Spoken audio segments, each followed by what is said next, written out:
Bili na tayo ng regulator, windshield,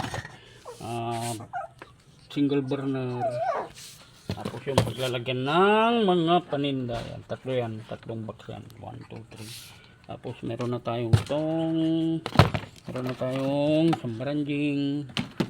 Ayan, so box, meron na tayong box.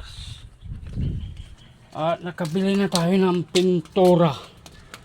Pipinturahan na natin siya. Diba? Saan yung pintura? Ito yung pintura. Pintura ng bayan. Hilux. Yan, nakabili na tayo para dito sa ating food cart. Yan, so ready na tayo. Magpapagawa na lang tayo ng tarpaulin. Ayan yung kabuuan niya. Yan, di ba? Bye-bye for now. Salamat sa mga nag-sponsor. Alam niyo na kung sino kayo.